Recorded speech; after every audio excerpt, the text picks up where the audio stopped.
خوش آمدید ہیں علم کا ساتھی میں، تعلیم کا آپ کا ہمسفر۔ یہ اے آئی سے تیار شدہ آڈیو ہے جہاں کبھی کبھار تلفظ کی چھوٹی موٹی غلطی ہو سکتی ہے، مگر مقصد صرف ایک ہے، علم کو آسان اور دلچسپ انداز میں آپ تک پہنچانا۔ تو چلیے سفر علم شروع کرتے ہیں۔ آج ہمارے پاس جارج رائلی اسکاٹ کی ایک بہت ہی دلچسپ کتاب ہے جس کا عنوان ہے A History of Prostitution from Antiquity to the Present Day۔ جی اب عنوان سے تو لگتا ہے کہ یہ جسم فروشی کی تاریخ پر ایک کتاب ہے، لیکن اس کا دیباچہ وہ اصل میں ایک بالکل الگ اور زیادہ گہری کہانی سناتا ہے۔ بالکل۔ اصل کہانی یہ ہے کہ مصنف اس بات پر سخت غصے میں ہے کہ اس جیسے متنازع موضوعات پر تحقیق کی کیسے جاتی ہے۔ اچھا۔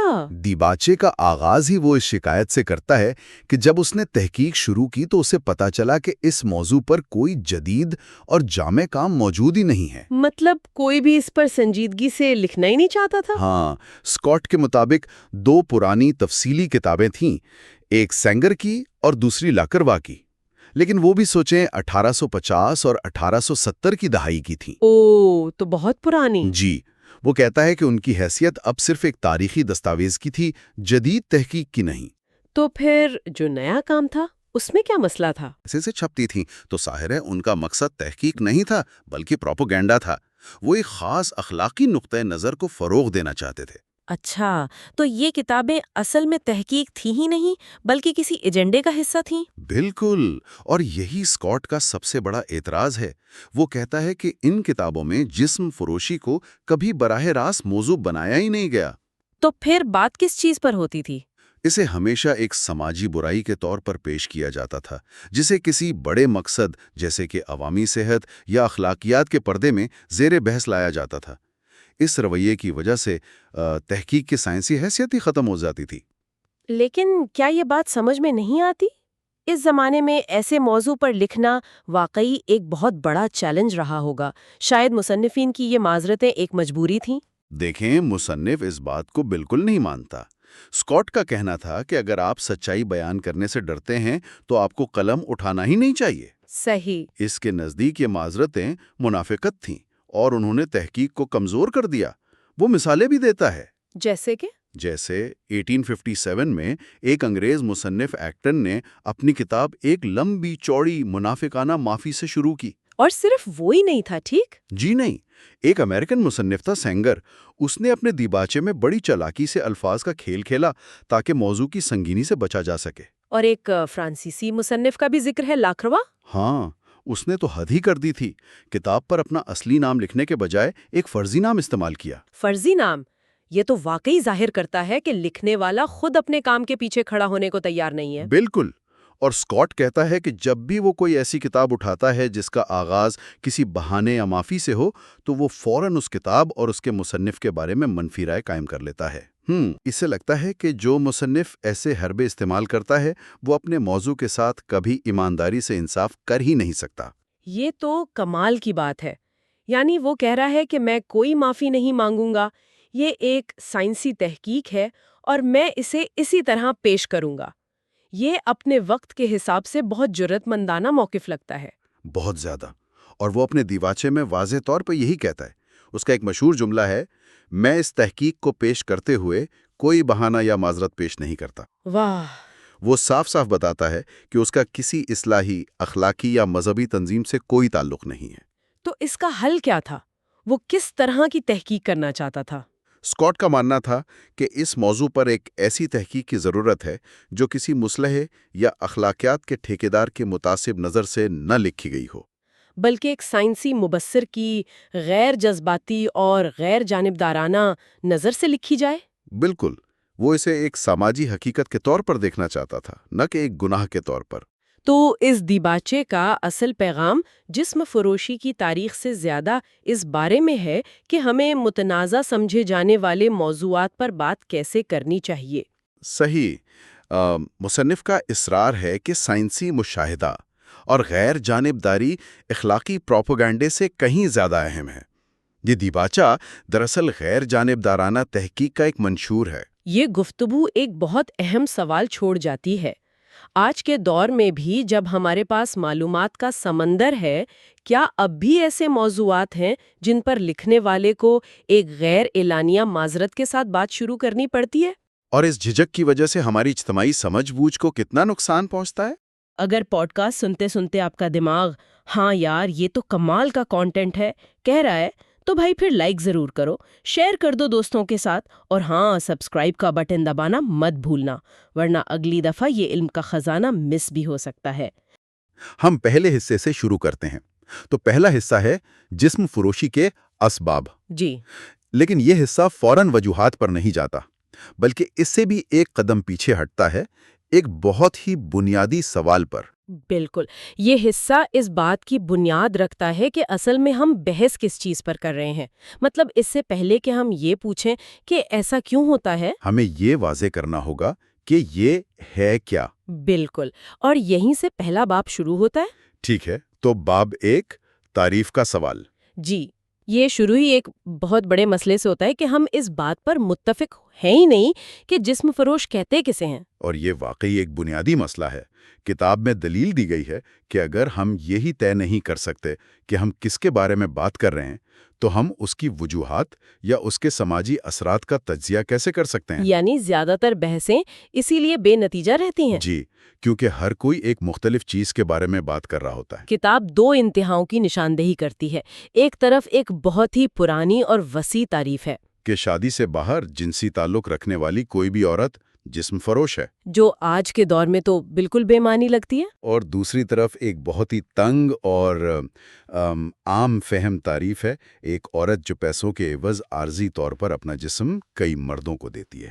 لیکن کتاب کا کہنا ہے کہ یہ تعریف بھی مسئلے کو سمجھنے کے لیے ناکافی ہے۔ جی، کیونکہ یہ بہت سی حقیقتوں کو نظر انداز کر دیتی ہے۔ جیسے کہ ایک داشتہ یعنی مسٹریس اور جسم فروش کے درمیان فرق۔ بالکل، کتاب کہتی ہے کہ ایک عورت جو ایک مرد کے ساتھ طویل عرصے تک رہتی ہے، وہ جسم فروش نہیں کہلائے گی، چاہے وہ بعد میں اسے چھوڑ کر کسی اور کے پاس چلی جائے۔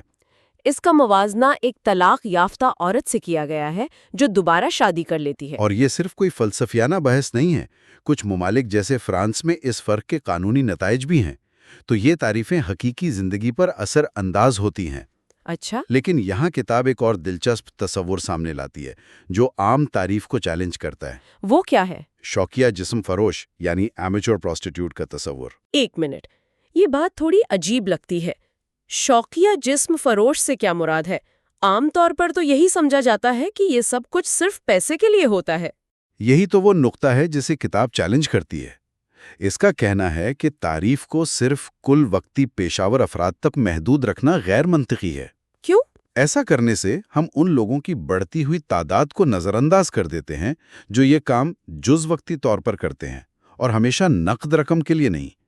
کتاب کے مطابق پیسہ صرف ایک علامت یا ٹوکن ہے۔ اچھا، اگر پیسہ صرف ایک علامت ہے تو کتاب کے مطابق اصلی انعام کیا ہے؟ یہ کچھ بھی ہو سکتا ہے، مہنگے تحائف، سماجی مرتبہ، کیریئر میں ترقی، یا محض ایک پرتعیش طرز زندگی۔ یعنی اگر جنسی تعلق کا مقصد محبت کے علاوہ کوئی بھی مادی فائدہ حاصل کرنا ہے تو وہ اسی زمرے میں آتا ہے۔ جی، چاہے اس میں براہ راست نقد رقم کا لین دین نہ بھی ہو۔ اور اسی منطق پر کتاب ایک بہت ہی اشتہار انگیز موازنہ کرتی ہے جو شاید سننے والوں کو بھی چونکا دے۔ جی، وہ شادی سے موازنہ ہے۔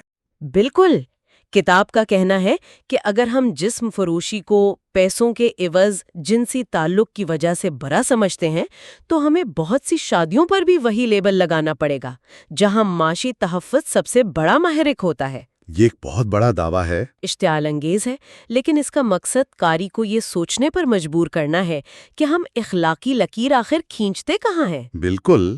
اس کے بعد کتاب ایک اور عام غلط فہمی کو دور کرتی ہے جو جسم فروش کی اندرونی زندگی سے متعلق ہے۔ اچھا، ایک طرف کہا جاتا ہے کہ وہ خسکا آتش فشاں ہے، اور دوسری طرف یہ مانا جاتا ہے کہ وہ محبت کرنے کے قابل ہی نہیں۔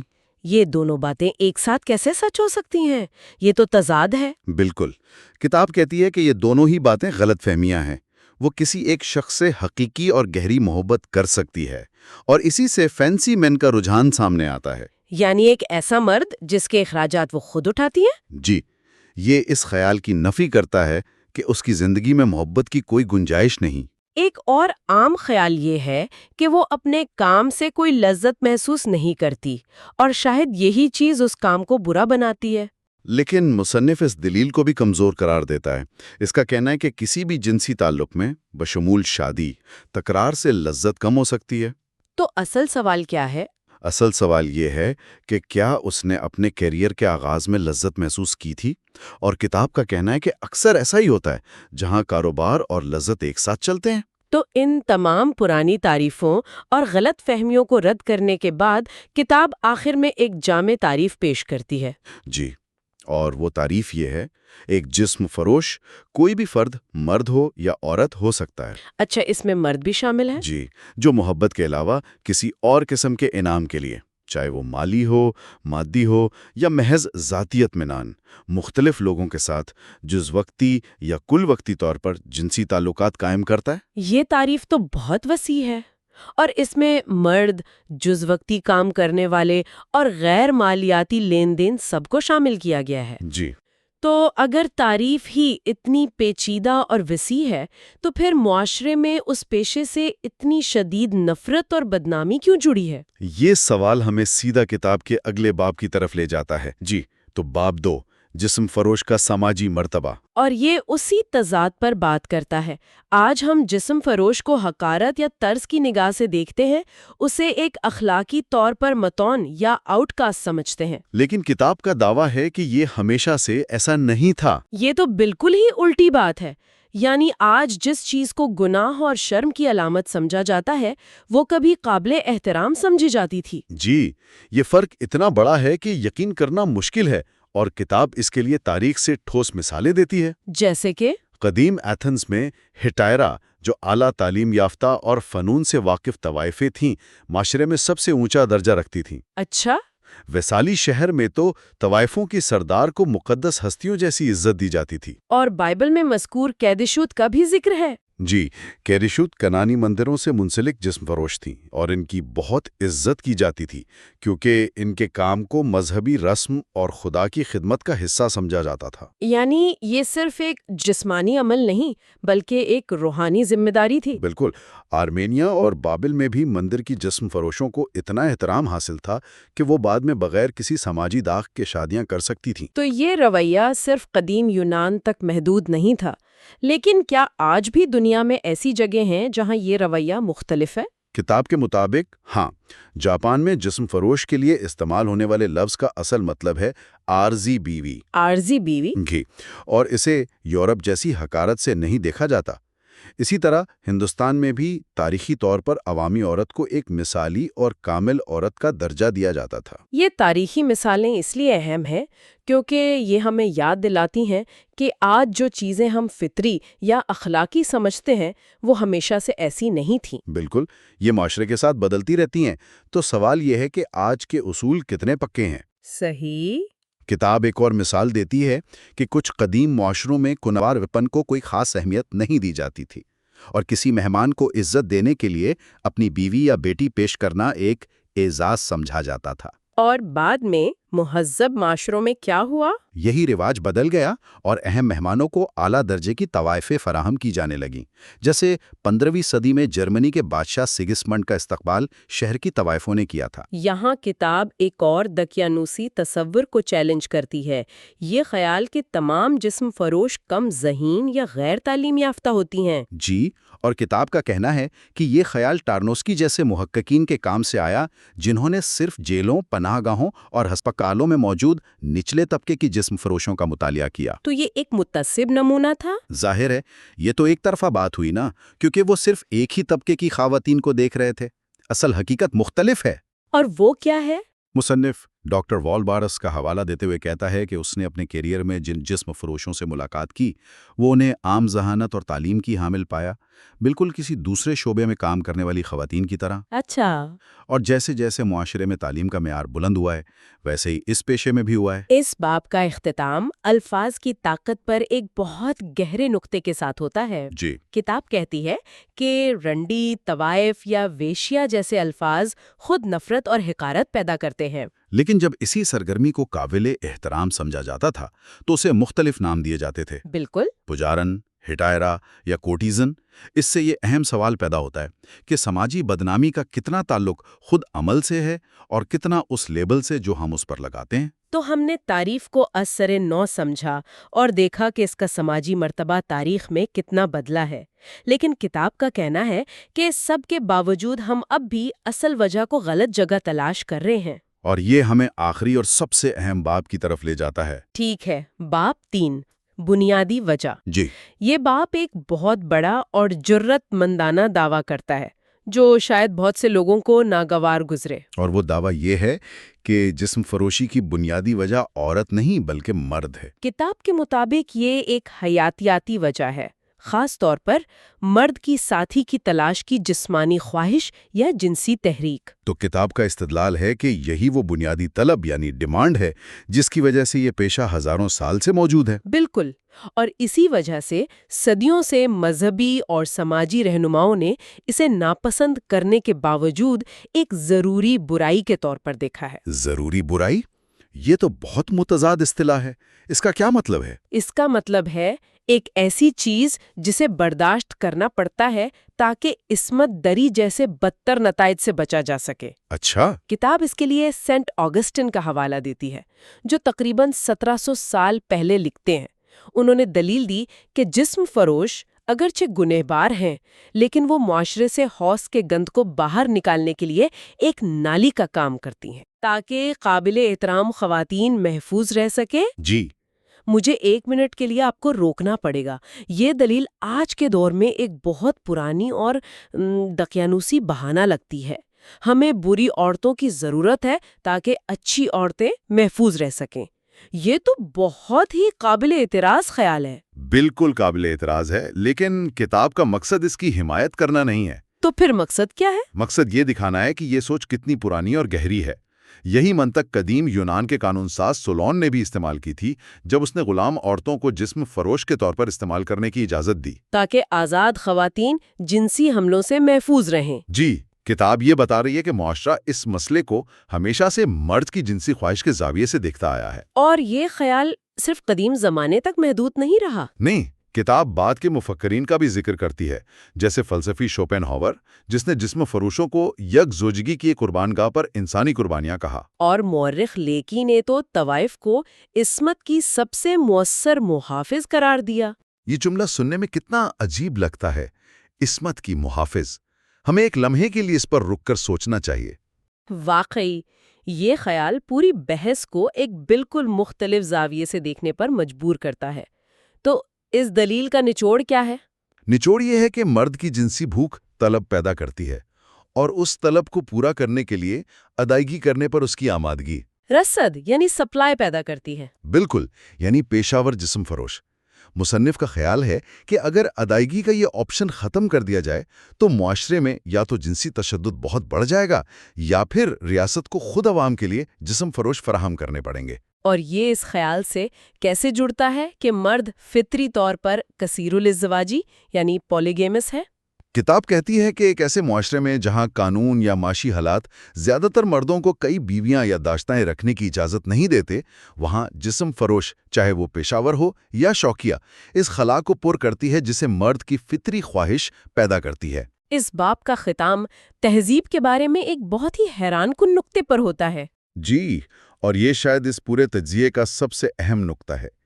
کتاب کہتی ہے کہ تہذیب اپنی آسائشوں، بہتر خوراک اور اعلیٰ معیار زندگی کے ساتھ دراصل جنسی تحریک اور خواہش کو کم نہیں کرتی، بلکہ بڑھاتی ہے۔ جی، بڑھاتی ہے۔ اچھا، لیکن کیا یہ دلیل تھوڑی زیادہ نہیں ہو گئی؟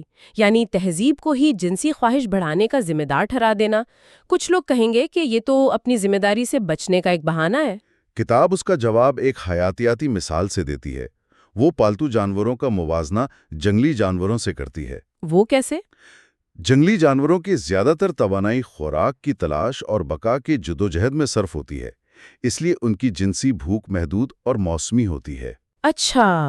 اس کے برعکس پالتو جانور جنہیں باقاعدگی سے اچھی خوراک ملتی ہے، ان کی جنسی بھوک بہت زیادہ ہوتی ہے۔ تو اسی طرح جدید امیر معاشروں میں جہاں بقا کی جدوجہد کم ہو گئی ہے، جنس ایک زیادہ غالب توجہ کا مرکز بن جاتی ہے۔ بالکل، ہمارے ارد گرد میڈیا میں، اشتہارات میں، ہر جگہ جنسی محرکات موجود ہیں۔ تو کتاب کا کہنا ہے کہ مسئلہ خود پرہیزگاری یعنی کانٹیننس نہیں ہے۔ نہیں، مسئلہ یہ ہے کہ اسے ایک ایسی آبادی پر مسلط کرنا ہے جسے اس کا ماحول مسلسل جنسی طور پر متحرک کر رہا ہے۔ اس سے پرہیزگاری مزید مشکل ہو جاتی ہے اور جنسی تسکین کے لیے متبادل راستوں کی طلب بڑھ جاتی ہے۔ بالکل یہی بات ہے۔ تو اس کتاب کا خلاصہ یہ ہے کہ یہ جسم فروشی کو کسی فرد کی سادہ اخلاقی ناکامی کے طور پر نہیں دیکھتی، نہیں، بلکہ اسے ایک پیچیدہ رجحان کے طور پر پیش کرتی ہے جس کی جڑیں مرد کی حیاتیاتی خواہش، تاریخی سماجی ڈھانچوں اور خود جدید تہذیب کی فطرت میں پیوست ہیں۔ جی، یہ واقعی سوچ بدل دینے والا تجزیہ ہے۔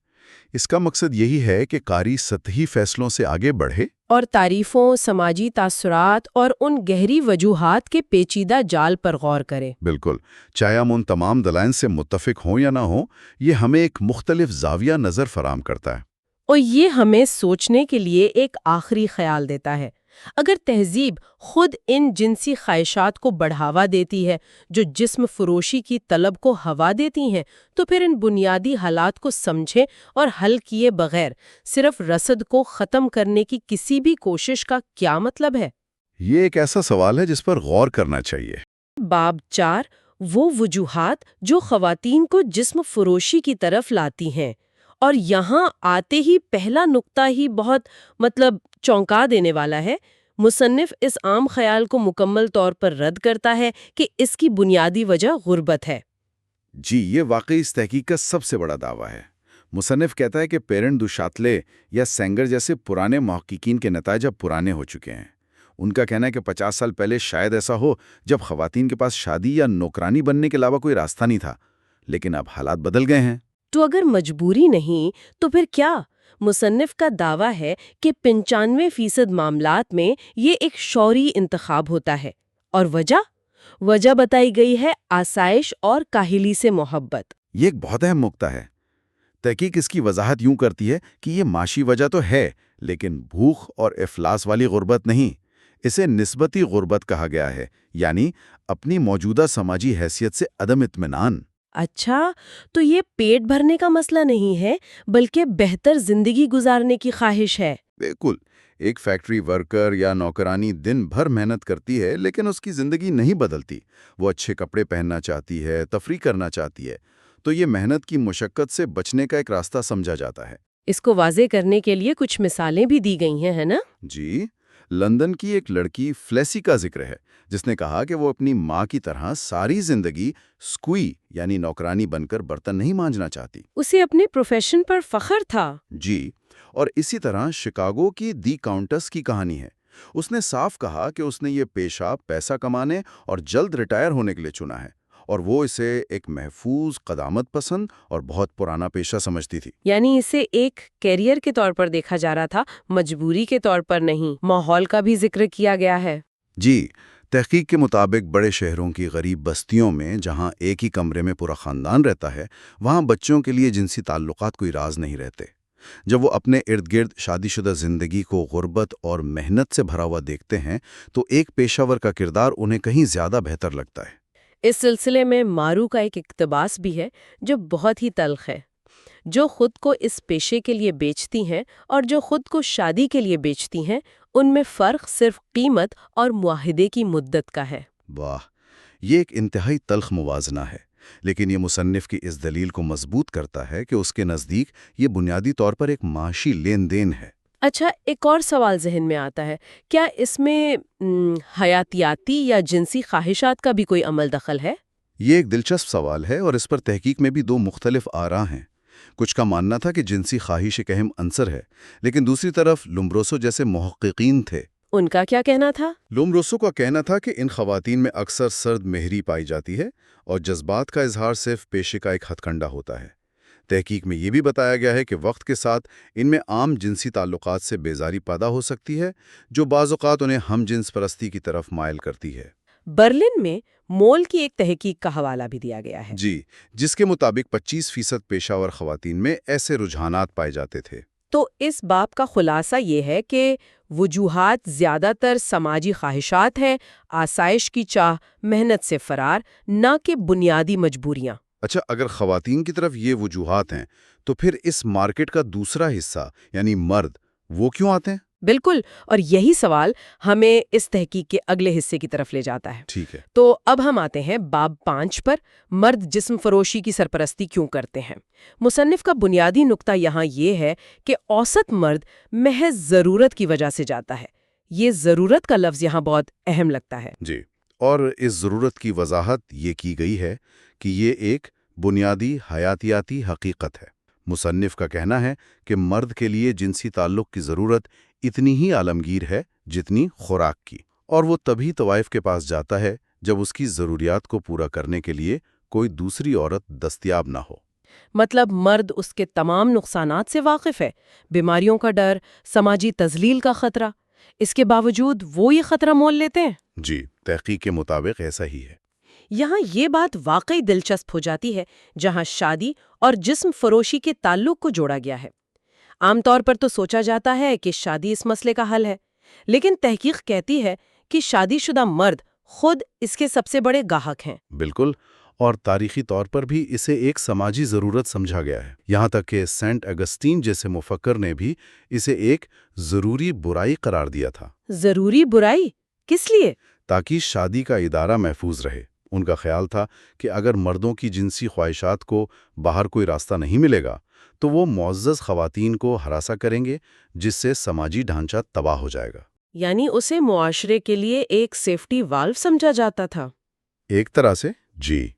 تحقیق کے مطابق شادی شدہ مردوں کے اس طرف راغب ہونے کی کئی وجوہات ہیں۔ ایک تو وہ تنوع چاہتے ہیں۔ اچھا، اس میں بینجامن فرینکلن کے ایک خط کا بھی ذکر ہے، اور وہ تو کمال ہی ہے۔ مطلب 1745 میں ایک سیاستدان یہ مشورہ دے رہا ہے۔ جی، اس نے ایک نوجوان کو مشورہ دیا کہ اگر مشوکہ رکھنی ہی ہے تو نوجوان لڑکیوں پر بوڑھی عورتوں کو ترجیح دو۔ اور اس نے باقاعدہ وجوہات بھی بتائی ہیں۔ بالکل، 8 وجوہات گنوائی ہیں، جیسے وہ زیادہ علم رکھتی ہیں، ان سے بچے پیدا ہونے کا خطرہ نہیں ہوتا، وہ زیادہ محتاط ہوتی ہیں، اور سب سے بڑھ کر وہ بہت شکر گزار ہوتی ہیں۔ اور اس کی آخری دلیل تو سب سے عجیب تھی کہ اندھیرے میں تمام بلیاں سرمئی ہوتی ہیں۔ یہ ایک بہت ہی تلخ اور عملی نقطۂ نظر ہے نا؟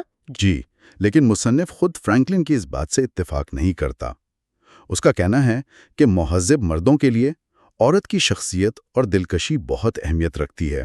لیکن اس کے علاوہ بھی وجوہات ہوں گی۔ ایک اور اہم نقطہ جنسی تکنیک کا ہے۔ ایک مرد شاید اپنی بیوی کو نئی تکنیک سکھانے میں ہچکچائے یا بیوی دلچسپی نہ لے، لیکن ایک طوائف کے ساتھ عورت خود استانی کا کردار ادا کرتی ہے۔ اس کا لباس، اس کا انداز، سب کچھ خواہش کو ابھارنے کے لیے ڈیزائن کیا جاتا ہے۔ تو یہ ایک طرح سے تجربے اور مہارت کا معاملہ بھی ہے۔ اچھا، پھر کچھ مخصوص قسم کے گاہکوں کا بھی ذکر ہے، جیسے بوڑھے مرد۔ جی، بوڑھے مردوں کے بارے میں کہا گیا ہے کہ انہیں اکثر غیر معمولی طریقوں کی ضرورت پڑتی ہے۔ اس کے علاوہ ایک پرانا توہم پرستانہ عقیدہ بھی تھا کہ کسی نوجوان کنواری کے ساتھ قربت جوانی کو بحال کرتی ہے۔ اس کا حوالہ بائبل سے بھی دیا گیا ہے۔ اور غیر معمولی خواہشات رکھنے والوں کا کیا؟ ان کا ذکر تو کافی تفصیل سے کیا گیا ہے۔ جی، تحقیق کے مطابق جنسی منحرف افراد جیسے فیٹیشسٹ، سیڈسٹ اور میسوکسٹ گاہکوں کا ایک بڑا حصہ ہیں۔ یہ وہ لوگ ہیں جن کی خواہشات روایتی تعلقات میں پوری نہیں ہو سکتی۔ پیرس کے کہبہ خانوں کی مثال دی گئی ہے، جیسے وہ مثال جس میں ایک کمرے کو کالے ساٹن سے سجایا گیا تھا، وہ تو انتہائی پریشان کن ہے۔ بالکل، وہ ایک گاہک کے لیے تھا جسے لاشوں سے جنسی کشش تھی، یعنی نیکروفیلیا۔ اس کے لیے ایک طوائف لاش کا کردار ادا کرتی تھی۔ یہ مثالیں دکھاتی ہیں کہ یہ مارکیٹ ہر قسم کی انسانی نفسیات کو پورا کرنے کی کوشش کرتی ہے، چاہے وہ کتنی ہی تاریک کیوں نہ ہو۔ اس کے علاوہ نامردی کا شکار مردوں کا بھی ذکر ہے۔ یہ ایک ایسا پہلو ہے جس پر کم بات ہوتی ہے۔ جی، ایسے مرد بھی طوائفوں کے پاس جاتے ہیں کیونکہ وہ ایسے میکینیکی آلات استعمال کرنے کی اجازت دیتی ہیں جنہیں ان کی بیویاں شاید کبھی قبول نہ کریں۔ سونے، چاندی یا ربڑ کے بنے ہوئے حلقوں اور شلٹن نامی ایک جرمن آلے کا ذکر ہے، یہ تو باقاعدہ ایک پوری سروس انڈسٹری کی تفصیل لگتی ہے۔ بالکل، یہ ظاہر کرتا ہے کہ مارکیٹ ہر قسم کی جسمانی اور نفسیاتی ضروریات کو پورا کرنے کے لیے تیار تھی۔ تو ان دونوں ابواب کا جائزہ لینے کے بعد ہم کس نتیجے پر پہنچتے ہیں؟ ایک طرف یہ دلیل ہے کہ خواتین کا اس پیشے میں آنا اکثر ایک معاشی انتخاب ہوتا ہے جو آسائش کی خواہش سے پیدا ہوتا ہے، نہ کہ مجبوری سے۔ اور دوسری طرف مردوں کے اس کی طرف جانے کی وجوہات بنیادی حیاتی ضرورتوں سے لے کر شادی میں عدم اطمینان اور ایسی مخصوص نفسیاتی خواہشات پر مبنی ہیں جنہیں روایتی تعلقات میں پورا کرنا ممکن نہیں۔ تو یہ تحقیق ایک ایسے نظام کی تصویر پیش کرتی ہے جو معاشرتی خواہشات اور حیاتیاتی مجبوریوں کے ایک پیچیدہ جال پر قائم ہے۔ یہ تحقیق تقریباً 100 سال پرانی لگتی ہے، لیکن حیرت کی بات یہ ہے کہ اس میں اٹھائے گئے کئی سوالات آج بھی اسی طرح زیر بحث ہیں۔ اور یہی بات ہمیں ایک آخری سوچ پر چھوڑ جاتی ہے۔ اگر اس تحقیق کے مطابق یہ پیشہ معاشی خواہش اور حیاتی ضرورت کا ایک ناگزیر نتیجہ ہے، تو کیا اس سے نپٹنے کے لیے صرف اخلاقی دلائل اور پابندیاں لگانا مؤثر ہو سکتا ہے؟ یا پھر ہمیں ان بنیادی معاشی اور سماجی ڈھانچوں پر توجہ مرکوز کرنی چاہیے جو ان خواہشات اور ضروریات کو جنم دیتے ہیں؟ ہم کتاب کے دوسرے حصے سے شروع کر رہے ہیں، جس کا عنوان ہے جسم فروشی کی تاریخ۔ مصنف کا مرکزی نقطہ یہ ہے کہ جسم فروشی کوئی فطری چیز نہیں بلکہ ایک تہذیب کی بیماری ہے۔ تہذیب کی بیماری، یہ تو بہت بڑا الزام ہے۔ جی، اس کا مطلب تو یہ ہوا کہ یہ مسئلہ تہذیب کے ساتھ ہی پیدا ہوا۔ لکھنے والے کا خیال یہی ہے۔ وہ کہتے ہیں کہ پیشہ وارانہ جسم فروشی کے وجود میں آنے کے لیے 2 شرائط کا پورا ہونا ضروری ہے۔ اچھا۔ جب تک معاشرے میں یہ 2 ستون نہ ہوں، جسم فروشی کا بازار بن ہی نہیں سکتا۔ پہلی شرط ہے کماراپن، یعنی ورجنٹی کو ایک قیمتی قابل فروخت ملکیت سمجھنا، ایک پراپرٹی کی طرح۔ جی، ایک پراپرٹی کی طرح۔ اور دوسری شرط ہے شادی کے ادارے کا کسی نہ کسی شکل میں موجود ہونا۔ یہ تو بہت ہی دلچسپ نکتہ ہے۔ یعنی جب تک یہ تصور ہی نہ ہو کہ ایک عورت کی پہلی بار ایک ایسی چیز ہے جسے اس کا شوہر خریدتا ہے۔ جی بالکل، تب کوئی دوسری عورت اسے بار بار بیچنے کا سوچ بھی نہیں سکتی۔ آپ نے بالکل صحیح پکڑا۔ جب تک جنسی تعلقات ایک کمیونٹی کا معاملہ تھے، اس میں ذاتی ملکیت اور پیسے کا کوئی تصور نہیں تھا۔ اسی خیال کو ذہن میں رکھتے ہوئے آئیے پہلے باب کو دیکھتے ہیں۔ باب 6، وحشی اور قدیم نسلوں میں جسم فروشی۔ اس باب کا عنوان ہی آج کے دور میں کافی متنازع ہے، لیکن اس کے اندر کا جو استدلال ہے وہ تو اس سے بھی زیادہ حیران کن ہے۔ یہ کہتا ہے کہ بہت سے قدیم قبائل میں پیشہ ورانہ جسم فروشی اس لیے نہیں تھی کہ وہ بہت پاکیزہ تھے، بلکہ اس لیے کہ وہاں جنسی آزادی اتنی عام تھی کہ کسی کو پیسے دے کر جنسی تعلق قائم کرنے کی ضرورت ہی نہیں پڑتی تھی۔ جی، یہ ہمارے جدید اخلاقی پیمانوں کو بالکل الٹ دیتا ہے۔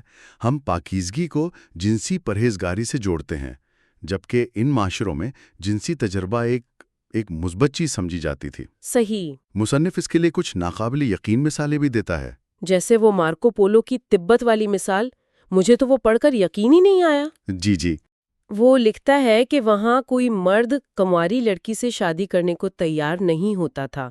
ان کا ماننا تھا کہ جس عورت کو مردوں کے ساتھ رہنے کا تجربہ نہ ہو وہ کسی کام کی نہیں۔ اور یہ صرف تبت تک محدود نہیں تھا۔ مشرقی افریقہ کے اکامبا قبیلے میں اگر کوئی لڑکی شادی سے پہلے حاملہ ہو جاتی تو اسے شادی کے لیے بہترین امیدوار سمجھا جاتا تھا۔ کیا مطلب؟ کیوں؟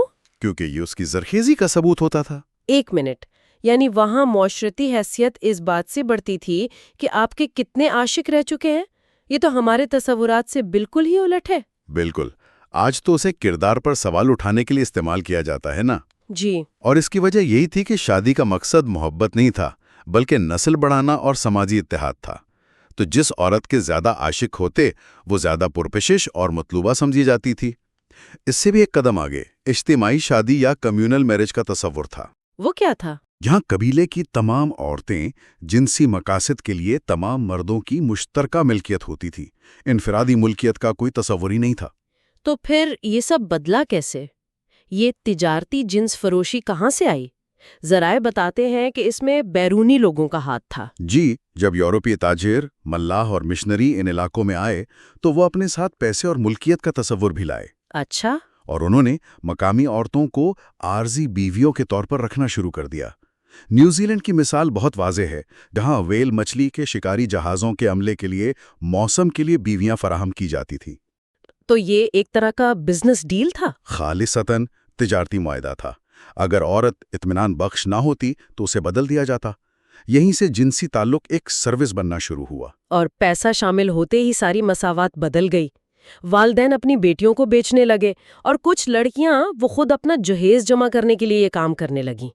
قبرص اور نکاراگوا کی مثالیں دی گئی ہیں جہاں یہ ایک عام رواج تھا۔ اور یہ صرف عورتوں تک محدود نہیں تھا۔ یہ باب ایک بہت ہی عجیب مثال پر ختم ہوتا ہے جو ظاہر کرتا ہے کہ جنسی کردار کتنے سیال تھے۔ کون سی مثال؟ نیو میکسیکو کے پوئبلو انڈینز میں ہر گاؤں میں ایک نوجوان مرد کو موجرادو کے طور پر منتخب کیا جاتا تھا، جس کا مطلب ہے عورت میں تبدیل شدہ۔ اس کا کام گاؤں کے تمام مردوں کی جنسی خواہشات پوری کرنا ہوتا تھا۔ ایک منٹ، کیا مطلب پورا گاؤں؟ یہ تو آج کے دور میں سوچنا بھی مشکل ہے۔ بالکل، یعنی ایک معاشرہ جنسی عمل کو مکمل طور پر ایک سماجی ذمہ داری کے طور پر دیکھ رہا تھا، جس کا ہماری ذاتی خواہش، محبت یا شناخت کی جدید تعریف سے کوئی تعلق ہی نہیں تھا۔ واہ، یہ ظاہر کرتا ہے کہ پیسے اور ذاتی ملکیت کے تصورات نے کس طرح جنسی تعلقات کو ایک سماجی عمل سے نکال کر ایک انفرادی اور تجارتی چیز میں تبدیل کر دیا۔ جی، تو تجارتی پہلو تو تب آیا جب باہر کے لوگ پیسہ لے کر آئے، لیکن ذرائع کے مطابق اس سے بھی پہلے ایک بہت بڑی طاقت تھی جو جنسی تعلقات کو منظم کر رہی تھی، اور وہ تھی مذہب۔ یہ تعلق تو بہت ہی حیران کن ہے۔ باب 7، مذہبی جنس فروشی۔ یہ باب اس کتاب کا شاید سب سے چونکا دینے والا حصہ ہے۔ اس کا مرکزی خیال یہ ہے کہ اپنے ابتدائی مراحل میں جنس فروشی مذہب سے گہرا تعلق رکھتی تھی۔ اچھا۔ پہلے کہبہ خانے دراصل مندر تھے جنہیں پادری چلاتے تھے، اور وہاں کی خواتین کو مندر کی بیٹیاں یا وینس کی پجارنیں جیسے مقدس نام دیے جاتے تھے۔ یہ تو ایک تضاد لگتا ہے، کوئی چیز ایک ہی وقت میں مقدس بھی ہو اور جنس فروشی بھی۔ یہ کیسے ہو سکتا ہے؟ مصنف اس کی کیا وضاحت کرتا ہے؟ وہ دو نظریات پیش کرتا ہے۔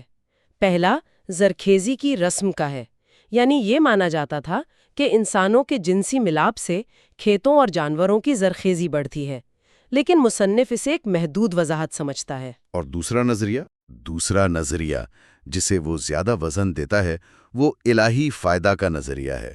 اس کا مطلب یہ ہے کہ کسی دیوتا، دیوی یا ان کے نمائندے جیسے پادری کے ساتھ جنسی تعلق قائم کرنے سے عام انسان کو برکت یا روحانی فائدہ حاصل ہوتا ہے۔ یعنی یہ ایک مقدس عمل تھا، گناہ نہیں؟ بالکل۔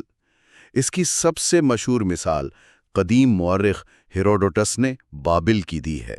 وہاں ملیتا دیوی کے مندر میں ہر عورت پر لازم تھا کہ وہ زندگی میں ایک بار آ کر کسی اجنبی مرد کے ساتھ ہم بستری کریں۔ ہر عورت پر؟ جی، ہر عورت پر۔ وہ مرد چاندی کا ایک سکہ اس کی گود میں ڈالتا تھا اور کہتا تھا، میں تمہیں ملیتا دیوی کے نام پر بلاتا ہوں۔ اور وہ رقم عورت کی نہیں بلکہ مندر کی ہوتی تھی؟ جی، وہ دیوی کے لیے نذرانہ ہوتی تھی۔ ہیروڈوٹس نے بڑی تفصیل سے لکھا ہے کہ خوبصورت عورتیں تو اپنا فرض جلد پورا کر لیتی تھی، لیکن جو کم خوبصورت ہوتی انہیں اپنی باری کے لیے مہینوں بلکہ بعض اوقات سالوں انتظار کرنا پڑتا تھا، کیونکہ وہ کسی اجنبی کو انکار نہیں کر سکتی تھی۔ یہ تو ایک عجیب قسم کی سماجی اور مذہبی جبریت ہے۔ اور کیا یہ صرف بابل میں تھا؟ نہیں، یہ بہت عام تھا۔ یونان کے شہر کورنث میں افروڈائٹی دیوی کے مندر میں 1000 سے زیادہ مقدس طوائفیں تھیں۔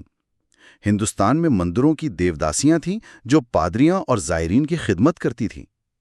مغربی افریقہ میں دیوتا کی پجارنیں تھیں جو شادی نہیں کر سکتی تھیں، لیکن کسی بھی مرد سے تعلق قائم کر سکتی تھیں جو مندر میں نذرانہ پیش کرے۔ اس باب میں ایک اور بہت ہی عجیب رواج کا ذکر ہے، جس پریما نوکٹس، یعنی پہلی رات کا حق۔ اس کے پیچھے کیا منطق تھی؟ اس کے پیچھے کی سوچ آج ہمیں بہت عجیب لگے گی، لیکن یہ گہرے توہم پرستی پر مبنی تھی۔ وہ سمجھتے تھے کہ کنوارا پن کو توڑنا ایک طرح کا ممنوع یا ٹیبو عمل ہے، جس میں ایک غیر معمولی طاقت یا خطرہ پوشیدہ ہے، خاص طور پر خون بہنے کی وجہ سے۔ اچھا، تو یہ خطرہ مول لینے کا کام کسی عام دولہا کا نہیں، بلکہ کسی مقدس یا طاقتور شخص کا تھا، جیسے بادشاہ، سردار یا پادری، جو اس منفی توانائی کو جذب کر سکے۔ یعنی دولہا اپنی بیوی کا کمارا پن زائل کرنے کا حق خوشی خوشی کسی اور کو دے دیتا تھا تاکہ خود کسی مصیبت سے بچ جائے؟ جی، اور کئی جگہوں پر یہ کام جان بوجھ کر کسی اجنبی سے کروایا جاتا تھا، کیونکہ یہ مانا جاتا تھا کہ اجنبی پر اس کا برا اثر نہیں ہوگا اور وہ اس منفی توانائی کو اپنے ساتھ لے کر چلا جائے گا۔ یہ تو بہت ہی عجیب ہے۔ اس رواج کی کچھ شکلیں تو اور بھی عجیب تھیں۔ بعض قبائل میں باپ خود شادی سے ایک رات پہلے اپنی بیٹی کا کماراپن زائل کرتا تھا، اور کچھ آسٹریلیاوی قبائل میں بلوغت کی رسم کے طور پر لڑکی کو قبیلے کے کئی مردوں کے ساتھ جنسی تعلق قائم کرنا پڑتا تھا۔ تو پھر مذہب کا کردار کیا تھا؟ کیا یہ واقعی عقیدہ تھا یا صرف جنسی بیرا روی کے لیے ایک بہانہ؟ مصنف کا جھکاؤ اسی طرف ہے کہ اکثر مذہب کو ایک پردے کے طور پر استعمال کیا جاتا تھا۔ جو اعمال دوسری صورت میں قابل مذمت ہوتے، وہ مذہب کی چھتری تلے نہ صرف قابل قبول بلکہ مقدس بن جاتے تھے۔ تو ہم نے دیکھا کہ کس طرح جنسی تعلقات پہلے کمیونٹی کا حصہ تھے، پھر مذہب کے اور پھر تجارت کے۔ اب ہم اس روایت کی طرف آتے ہیں جس نے جدید مغربی اخلاقیات کی بنیاد رکھی، بائبل۔ آپ کو لگتا ہے کہ یہاں سب کچھ بدل جائے گا، لیکن کتاب کہتی ہے کہ کہانی اتنی سیدھی نہیں ہے۔ باب 8 بائبل میں جسم فروشی۔ جی، یہ باب بتاتا ہے کہ پرانے عہد نامے یعنی اولڈ ٹیسٹمنٹ میں جسم فروشی کا ذکر بار بار آتا ہے، اور اس میں رویہ بہت پیچیدہ اور متضاد ہے۔ اچھا، کتاب میں کہا گیا ہے کہ کچھ حصے تو اتنے واضح ہیں کہ انہیں عوامی طور پر چرچ میں پڑھنے سے گریز کیا جاتا ہے۔ اس وقت کے معاشرتی رویے کا خلاصہ ایک جملے میں کیا جا سکتا ہے؟ عوامی سطح پر سخت مذمت، لیکن ذاتی زندگی میں قبولیت۔ بالکل، یہ تو آج کے دور جیسے ہی لگتا ہے۔ بالکل، اور اس دوہرے معیار کی سب سے بڑی مثال حضرت سلیمان یعنی سولومن کی دی گئی ہے۔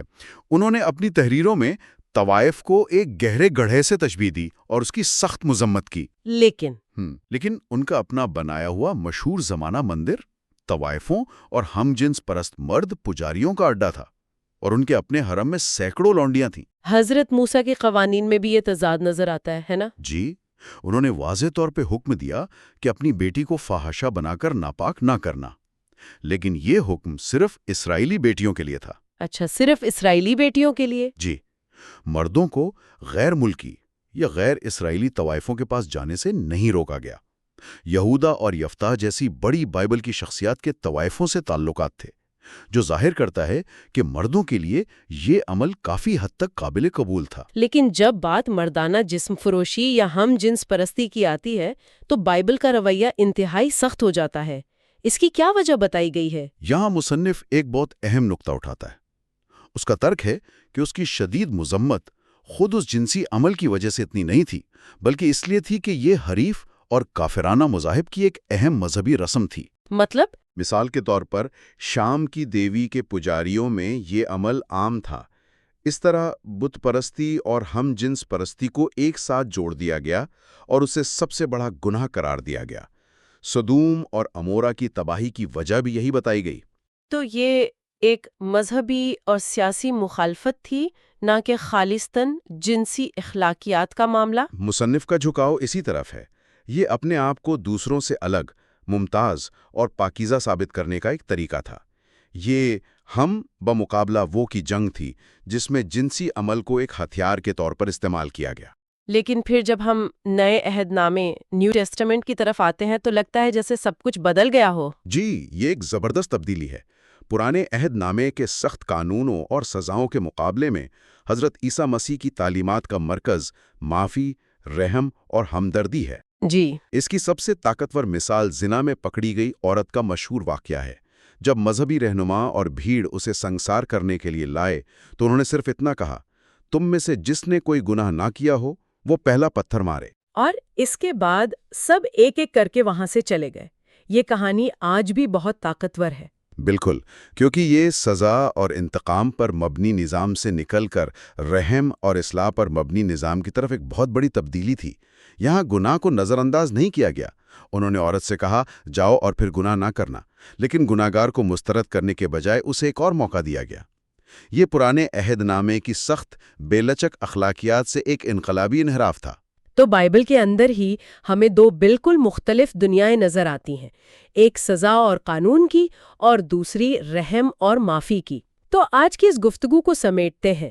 ہم نے دیکھا کہ جسم فروشی کا تصور، جسے ہم ایک ٹھوس حقیقت سمجھتے ہیں، تاریخ میں کتنا سیال اور متغیر رہا ہے۔ جی، ہم ایک ایسے معاشرے سے چلے جہاں جنسی آزادی کی وجہ سے اس کا وجود ہی نہیں تھا، پھر اسے ایک مقدس مذہبی فریضہ بنتے دیکھا، اور آخر میں بائبل میں اس کی مذمت اور معافی کے متضاد پہلوؤں کو سمجھا۔ جی، ہم نے چند بنیادی باتیں سمجھی۔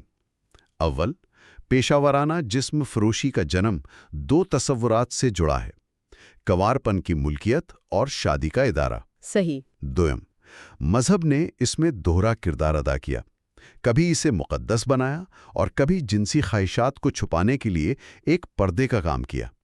اور سوم، بائبل کا رویہ بھی وقت کے ساتھ بدلا، جو پرانے عہد نامے کی سختی اور نئے عہد نامے کے رحم میں واضح طور پر نظر آتا ہے۔ اس پوری گفتگو کے بعد ایک آخری سوال میرے ذہن میں گونج رہا ہے۔ ضرور پوچھیں۔ آج ہم نے دیکھا کہ جسے ہم جسم فروشی کہتے ہیں، اس کی تعریف اور اخلاقی حیثیت تاریخ میں کتنی ڈرامائی طور پر بدلی ہے۔ کبھی یہ ایک فرض تھا، کبھی مقدس عمل اور کبھی گناہ۔ یہ دیکھتے ہوئے کیا ہمارے اپنے جدید جنسی اخلاقیات کے تصورات، جو ہمیں بہت ٹھوس اور مستقل لگتے ہیں، واقعی اتنی ہی پائیدار ہے، یا یہ بھی اس طویل اور پیچیدہ تاریخ کا محض ایک اور مرحلہ ہے جو مستقبل میں بدل سکتا ہے؟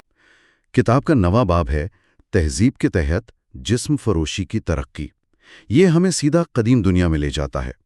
مصنف کا کہنا ہے کہ جیسے ہی معاشرے منظم ہوئے اور ایک مرد ایک عورت کی شادی کا رواج پکا ہوا، جسم فروشی نے بھی جڑیں پکڑ لیں۔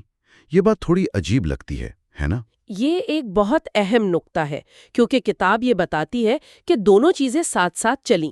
دیکھیں، قدیم معاشروں میں، خاص طور پر امیر طبقے میں، شادی کا مقصد محبت نہیں بلکہ خاندان بڑھانا اور جائیداد کی منتقلی تو اس نظام نے مردوں کو جنسی تسکین کے لیے دوسرے ذرائع تلاش کرنے پر مجبور کیا، جس سے جسم فروشی کو فروغ ملا۔ کتاب میں مصر کی ایک مثال دی گئی ہے جو واقعی حیران کن ہے۔ جی، قدیم یونانی مورخ ہیرودٹس کا حوالہ دیا گیا ہے، جس نے لکھا کہ فرعون چیپس نے اپنی بیٹی کو جسم فروشی پر مجبور کیا۔ ایک منٹ، کیا واقعی؟ جی، تاکہ وہ گیزا کا عظیم آرام تعمیر کرنے کے لیے رقم اکٹھی کر سکے۔ مصر کے اہرام؟ یہ تو ایک ناقابل یقینی دعویٰ ہے۔ مطلب تاریخ کو دیکھنے کا یہ تو بالکل نیا زاویہ ہے۔ کتاب واضح کرتی ہے کہ یہ ہیرودٹس کا بیان ہے، اور قدیم تاریخ میں ایسے دعووں کی تصدیق کرنا اکثر مشکل ہوتا ہے، لیکن یہ اس بات کی طرف اشارہ ضرور کرتا ہے کہ اس دور میں بھی پیسے اور جسم فروشی کا تعلق کتنا گہرا سمجھا جاتا تھا۔ صحیح، اور قدیم یونان کا ذکر تو بہت تفصیل سے کیا گیا ہے۔ وہاں تو لگتا ہے کہ یہ پیشہ معاشرے میں پوری طرح ضم ہو چکا تھا۔ بالکل، یونان میں پائیزت بیوی کا دائرہ کار گھر اور بچے تھے، جبکہ مردوں کا طوائفوں کے پاس جانا ایک عام سماجی معمول تھا۔ اور اسے برا نہیں سمجھا جاتا تھا؟ جی نہیں، لیکن دلچسپ بات یہ ہے کہ وہاں طوائفوں کی بھی درجہ بندی تھی۔ سب سے اونچے درجے پر ہیٹائری تھیں۔ یہ ہیٹائری کا تصور بہت دلچسپ ہے۔ کیا یہ صرف ایک مہنگی طوائف کے لیے ایک خوبصورت نام تھا، یا کتاب کے مطابق ان کا معاشرے میں کوئی اور زیادہ گہرا کردار تھا؟ ان کا کردار بہت گہرا تھا۔ ہیٹائری صرف خوبصورت نہیں بلکہ انتہائی تعلیم یافتہ، ذہین اور فنون لطیفہ کی ماہر ہوتی تھیں۔ وہ محض جنسی خدمات فراہم نہیں کرتی تھیں، بلکہ ان کی محفلیں شہر کے دانشوروں، فلسفیوں اور سیاستدانوں کا مرکز ہوتی تھیں۔ سقراط اور افلاطون جیسے لوگ ان کی صحبت سے فیض یاب ہوتے تھے۔ کمال ہے! تو یہ تو اشرافیہ کی بات ہو گئی۔ عام آدمی کے لیے کیا انتظام تھا؟ ان کے لیے الگ نظام تھا۔ کتاب بتاتی ہے کہ مندروں سے منسلک طوائفیں تھیں جنہیں ڈکٹریٹیز کہا جاتا تھا، اور ایسی لڑکیاں بھی تھیں جو محفلوں میں بانسری بجا کر یا ناچ کر تفریح فراہم کرتی تھیں اور جنسی خدمات بھی پیش کرتی تھیں۔ تو ہر طبقے کے لیے ایک الگ درجہ بندی موجود تھی؟ جی، یہاں تک کہ ایتھنز میں سولن نے پہلا سرکاری قہبہ خانہ قائم کیا تاکہ نوجوانوں کو باعزت خواتین کو تنگ کرنے سے روکا جا سکے، اور اس کی آمدنی ریاست کو جاتی تھی۔ یونان کا یہ کھلا پن حیران کن ہے۔ مجھے لگتا تھا کہ رومن اپنی سلطنت اور فوجی طاقت کے ساتھ شاید اس معاملے میں زیادہ منظم ہوں گے، لیکن کتاب کہتی ہے کہ وہ زیادہ شرم محسوس کرتے تھے۔ جی، کتاب کے مطابق رومن معاشرہ دکھاوے اور عوامی عزت پر زیادہ زور دیتا تھا۔ ایک رومن شہری کھلے عام طوائف کے ساتھ نظر آنا اپنی توہین سمجھتا تھا، لیکن اس ظاہری شرم کے باوجود انہوں نے اس پیشے کو قانونی شکل دینے کی پہلی کوششیں کی۔ اچھا، کس طرح؟ انہوں نے طوائفوں کی باقاعدہ رجسٹریشن شروع کی اور ان کے لیے مخصوص لباس اور بالوں کا رنگ لازمی قرار دیا۔ بالوں کا رنگ؟ جی، پیلا، سرخ یا نیلا، تاکہ ان کی پہچان باعزت خواتین سے الگ رہے۔ تو قدیم دنیا میں یہ پیشہ کسی نہ کسی شکل میں معاشرے کا حصہ تھا، لیکن ظاہر ہے یہ ہمیشہ ایسے نہیں رہا ہوگا۔ وہ کون سا موڑ تھا جب معاشرے نے اسے قبول کرنے کے بجائے دبانے کا فیصلہ کیا؟ یہی وہ سوال ہے جو ہمیں اگلے باب کی طرف لے جاتا ہے، باب 10، جس کا عنوان ہے دبانے کی کوششیں۔ یہ تبدیلی عیسائیت کے پھیلاؤ کے ساتھ شروع ہوئی۔ تو دبانے کی پہلی بڑی کوشش کب اور کس نے کی؟ کتاب کے مطابق بائزنطینی ملکہ تھیوڈورا، جو خود بھی ایک طوائف رہ چکی تھی، نے 5ویں صدی میں کہبہ خانے بند کروائے، لیکن اس سے یہ پیشہ ختم نہیں ہوا، صرف زیر زمین چلا گیا۔ اور پھر 13ویں صدی میں فرانس کے بادشاہ لوئی نہم نے ایک بہت بڑی کوشش کی۔ جی، یہاں کتاب میں ایک بڑا دلچسپ تضاد سامنے آتا ہے کہ جب بھی معاشرے نے اخلاقی بنیادوں پر اس پیشے کو ختم کرنے کی کوشش کی، اس کا نتیجہ اکثر زیادہ بڑے سماجی مسائل کی شکل میں نکلا۔ لوئی نہم کی مثال اس کی بہترین عکاسی کرتی ہے نا؟ بالکل، یہ ایک بہترین مثال ہے۔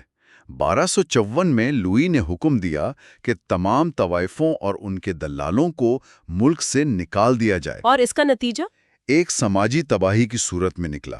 جب مردوں کے لیے اپنی جنسی خواہشات پوری کرنے کا کوئی قانونی راستہ نہ رہا تو شریف گھرانوں کی خواتین پر حملے اور جنسی زیادتی کے واقعات بڑھ گئے۔ حالات اتنے خراب ہو گئے کہ صرف 2 سال بعد لوئی کو اپنا حکم واپس لینا پڑا۔ اس سے تو سینٹ آگسٹین کی وہ بات سچ ثابت ہوتی ہے جو کتاب میں لکھی ہے کہ باعزت خواتین کی عصمت کی حفاظت کے لیے طوائفوں کا وجود ضروری ہے۔ یہ بہت متنازع خیال ہے۔ یہ واقعی ایک متنازع لیکن تاریخی طور پر پربھاوشالی خیال رہا ہے۔ لیکن پھر 16ویں صدی میں ایک بہت بڑی تبدیلی آئی، اور اس کی وجہ اخلاقیات نہیں تھیں۔ تو پھر وجہ کیا تھی؟ وجہ تھی بیماری کا خوف۔ آتشک یعنی سفلس کی ایک خوفناک وبا پورے یورپ میں پھیل گئی۔ اچھا۔ الزام لگایا گیا کہ کولمبس کے ملاح یہ بیماری امریکہ سے اپنے ساتھ لائے تھے، اور اس وبا کو پھیلانے کا ذمہ دار طوائفوں کو ٹھہرایا گیا۔ اچانک جو پیشہ صدیوں سے برداشت کیا جا رہا تھا وہ صحت عامہ کے لیے خطرہ بن گیا۔ لیکن کیا یہ مہم کامیاب ہوئی؟ کیا اس سے بیماری رک گئی؟ بالکل نہیں۔ کتاب بتاتی ہے کہ ان کوششوں نے بھی صرف اس پیشے کو مزید خفیہ اور غیر محفوظ بنا دیا۔ انگلینڈ کے شہر پورٹسماؤتھ میں 300 سے 400 طوائفوں کو ان کے گھروں سے نکال کر سڑک پر پھینک دیا گیا۔ اوہ خدایا! کسی نے انہیں پناہ نہیں دی، یہاں تک کہ غریب خانے نے بھی نہیں۔ وہ بھوک اور سردی سے مرنے لگیں، یہاں تک کہ حکام کو بے بس ہو کر انہیں واپس اپنے گھروں میں جانے دینا پڑا۔ تو دبانے کی ہر کوشش ناکام ہوئی۔ اس کے بعد حکومتوں نے کیا حکمت عملی اپنائی؟ یہ ہمیں اگلے باب کی طرف لے جاتا ہے۔ جی، باب 11 کا عنوان ہے جسم فروشی کا ضابطہ۔ یہاں سے کہانی ایک نیا موڑ لیتی ہے۔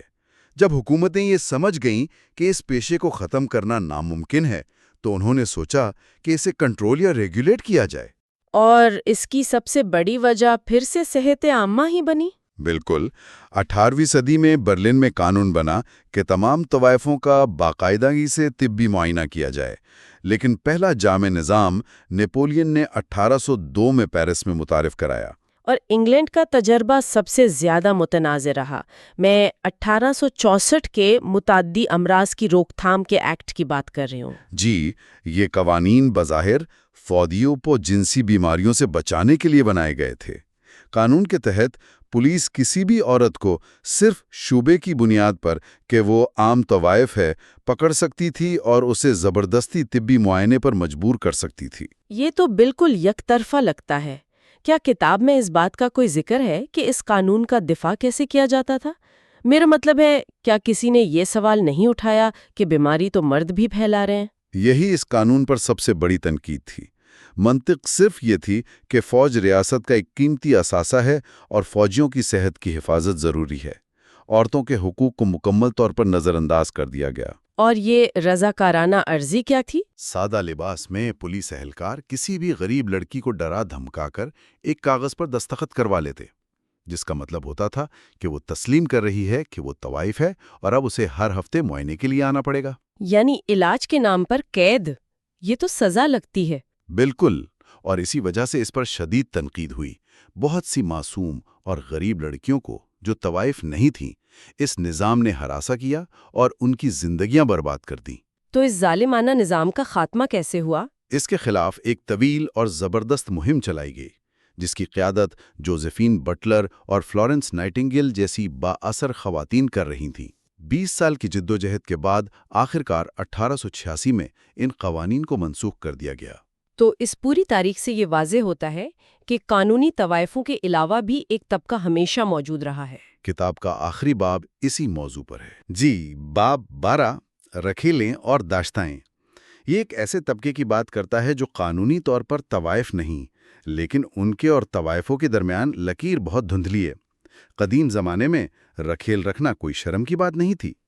لیکن پھر چرچ نے اس پر پابندی لگا دی۔ اصلاح کلیسیا کے بعد چرچ نے اس پر پابندی لگائی، لیکن یہ رواج ختم نہیں ہوا، صرف اس کی شکل بدل گئی۔ اب مرد اپنی داشتہ کو گھر میں رکھنے کی بجائے اس کے لیے الگ گھر یا اپارٹمنٹ کا انتظام کرنے لگے، جسے کیپٹ وومن کہا جاتا تھا۔ اور شاہی داشتائیں تو اکثر ملکہ سے بھی زیادہ طاقتور ہوتی تھیں۔ بلا شبہ، کتاب میں انگلینڈ کی نیل گوین کی مثال ہے، لیکن سب سے شاندار مثال فرانس کی مادام ڈو بیری کی ہے۔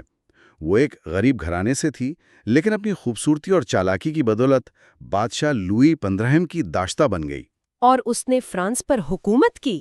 ایک طرح سے جی، 5 سال تک اس نے غیر اعلانیہ طور پر فرانس پر حکومت کی اور ریاست کے خزانے سے اندازاً 12 ملین پاؤنڈ خرچ کیے، جو آج کے حساب سے اربوں ڈالر بنتے ہیں۔ ناقابل یقین! آخر میں مصنف کورٹیزن کا ذکر کرتے ہیں۔ یہ داشتہ سے کیسے مختلف تھی؟ یہ ایک بہت اہم فرق ہے۔ تو اگر ہم آج کی زبان میں سمجھنے کی کوشش کریں تو داشتہ یا مسٹریس ایک طرح سے ایکسکلوزیو کانٹریکٹ پر تھی، جو ایک وقت میں ایک ہی مرد کے ساتھ وابستہ ہوتی تھی، جبکہ کورٹیزن قدیم یونان کی ہیٹائری کی جدید شکل تھی، ایک آزاد ہائی اینڈ کنسلٹنٹ کی طرح جو اپنے کلائنٹس خود چنتی تھی۔ یہ بہت دلچسپ تشمیح ہے۔ کورٹیزن اپنا ادارہ خود چلاتی تھی، وہ صرف پیسے کے لیے کسی کے ساتھ نہیں جاتی تھی، بلکہ اپنے عاشقوں کا انتخاب ان کی ذہانت، حیثیت اور شخصیت کی بنیاد پر کرتی تھی۔ کتاب میں نینون ڈے لنکلز کا ذکر ہے، جو 17ویں صدی کی سب سے مشہور کورٹیزن تھی۔ اس کی محفل اتنی معتبر تھی کہ مولیئر جیسا عظیم ڈرامہ نگار بھی اپنے نئے ڈرامے پر اس کی رائے لینے آتا تھا۔ تو اس ساری گفتگو کو سمیٹتے ہوئے ہم نے دیکھا کہ جسم فروشی کی تاریخ، قبولیت، پھر دبانے کی کوششوں اور پھر بیماری کے خوف سے اسے منظم کرنے کے ایک نہ ختم ہونے والے چکر کا نام ہے۔ یہ ایک مسلسل کشمکش ہے جو آج بھی کسی نہ کسی شکل میں جاری ہے۔ بالکل، اور یہ کتاب ہمیں ایک بہت اہم سوال پر سوچنے پر مجبور کرتی ہے۔ تاریخ ہمیں بتاتی ہے کہ اس پیشے سے متعلق فیصلے اکثر اخلاقیات کی بنیاد پر نہیں بلکہ عملی ضروریات کی بنیاد پر کیے گئے، جیسے بیماری کی روک تھام یا سماجی نظم و ضبط قائم رکھنا۔ آج کی دنیا کو دیکھتے ہوئے ہمیں خود سے پوچھنا چاہیے کہ ہم اس چکر میں کہاں کھڑے ہیں، اور کیا آج اس صنعت کو چلانے والی قوتیں، چاہے وہ معاشی ہوں، سماجی ہوں یا انٹرنیٹ جیسی تکنیکی، ماضی کی قوتوں سے واقعی مختلف ہیں۔ حصہ 3، آج کی کہبہ گری۔ یہ حصہ ہمیں کہبہ خانوں کی تاریخ حقیقت سے لے کر ایک نئی قسم کی شوقیہ فروشاؤں کے ابھرنے تک کا سفر کرواتا ہے، اور ان سب کے پس پردہ موجود سب سے بڑے خوف یعنی زہریلے امراض پر بھی بات کرتا ہے۔ تو آئیے پہلے باب سے شروع کرتے ہیں۔ جی، باب 13، قدیم ترین پیشے کی جدید عاملین، کہبہ خانے اور خفیہ فروشائیں۔ تو یہ باب شروع ہوتا ہے ایک بہت ہی دلچسپ موازنے سے۔ اچھا، کہ مختلف ممالک میں اس پیشے کی شکلیں کتنی مختلف تھیں۔ ہاں، جیسے انگلینڈ میں باقاعدہ کہبہ خانے نہیں تھے، لیکن سڑکوں پر کام کرنے والی خواتین بہت تھیں۔ جبکہ باقی یورپ میں اس کے بالکل برعکس تھا، ایسا کیوں تھا؟ دیکھیں، اس کی بنیادی وجہ حکومتوں کے دو بالکل مختلف نظریات تھے۔ دو نظریات؟ جی، اس دور میں حکومتیں اس مسئلے پر دو کیمپوں میں بٹی ہوئی تھیں۔ ایک طرف ریگولیشنسٹ ممالک تھے جن کا فلسفہ یہ تھا کہ یہ پیشہ ختم تو ہو نہیں سکتا، تو چلو اسے قانونی دائرے میں لا کر کنٹرول کریں۔ اچھا، مطلب رجسٹریشن اور میڈیکل چیک اپ وغیرہ۔ بالکل، وہ جسم فروشوں کی رجسٹریشن کرتے، ان پر ٹیکس لگاتے اور سب سے اہم ان کے لازمی طبی معائنے کرواتے تاکہ بیماریوں کو روکا جا سکے۔ فرانس، اٹلی اور جاپان جیسے ممالک اسی نظام پر چل رہے تھے۔ اور دوسرا کیمپ کون سا تھا؟ دوسرا کیمپ ایبولیشنسٹ یعنی خاتمے کے حامیوں کا تھا۔ ان کا ماننا تھا کہ اس پیشے کو کسی بھی قسم کی قانونی حیثیت دینا گناہ کو لائسنس دینے کے برابر ہے۔ صحیح۔ اس لیے وہ اسے غیر قانونی رکھنا چاہتے تھے اور اس پر تب تک آنکھیں بند رکھتے جب تک کہ کسی اور جرم کا سبب نہ بنے۔ برطانیہ اور امریکہ اسی نظریے کے حامی تھے۔ تو یہ دو بالکل مختلف سوچ کے طریقے تھے۔ اچھا، تو جن ممالک میں قہبہ خانے قانونی تھے، وہاں ان میں رہنے والی خواتین کی زندگی کیسی تھی؟ کتاب میں اسے غلامی سے تشبیہ دی گئی ہے۔ یہ غلامی کی ایک جدید شکل ہی تھی، مطلب مالی طور پر وہ مکمل طور پر قہبہ خانے کی مالکن، جسے میڈم کہا جاتا تھا، کہ رحم و کرم پر تھیں۔ ان کی کمائی کا کیا ہوتا تھا؟ ان کی کمائی کا بڑا حصہ میڈم رکھ لیتی تھی۔ انہیں اپنے کپڑوں، کھانے اور رہنے کے لیے بھی میڈم سے ہی بھاری سود پر قرض لینا پڑتا تھا، جس کی وجہ سے وہ ایک ایسے قرض کے جال میں پھنس جاتی تھیں جس سے نکلنا تقریباً ناممکن تھا۔ اور ذاتی آزادی وہ تو بالکل نہیں ہوگی پھر۔ سب سے تکلیف دہ بات یہ تھی کہ انہیں کسی بھی گاہک کو انکار کرنے کا کوئی حق نہیں تھا۔ وہ دن کے 24 گھنٹے دستیاب رہنے پر مجبور تھیں، چاہے گاہک کیسا بھی ہو۔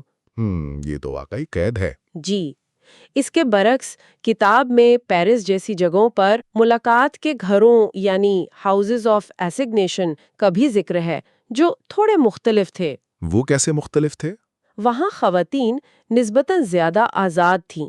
وہ 1% پر کام کرتی تھیں اور انہیں صرف محسوس اوقات میں ہی دستیاب ہونا پڑتا تھا، جس کے بعد وہ اپنے گھروں کو واپس جا سکتی تھیں۔ ان کی کمائی بھی زیادہ تھی۔